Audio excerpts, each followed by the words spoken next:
شهر رمضان الذي أنزل فيه القرآن هدى للناس وبينات من الهدى والفرقان. السلام علیکم ورحمۃ اللہ وبرکاتہ. الحمد للہ وحدہ والصلاة والسلام علی من لا نبی بعدہ، اما بعد. معزز سامعین کرام و ناظرین عظام، آج کی اس نشست میں میرا موضوع ہے روزہ قیامت کے دن روزے دار کی سفارش کرے گا.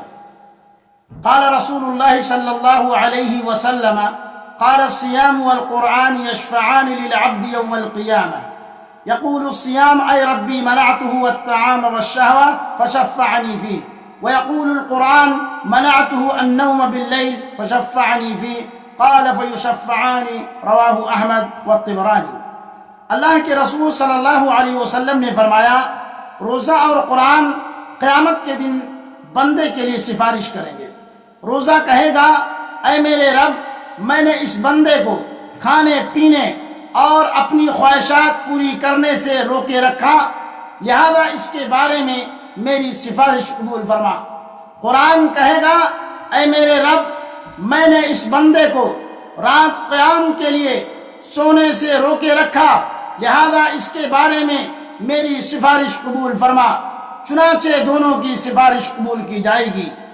اور اسی طرح اللہ کے رسول صلی اللہ علیہ وسلم نے فرمایا کہ جنت کے 8 دروازے ہیں.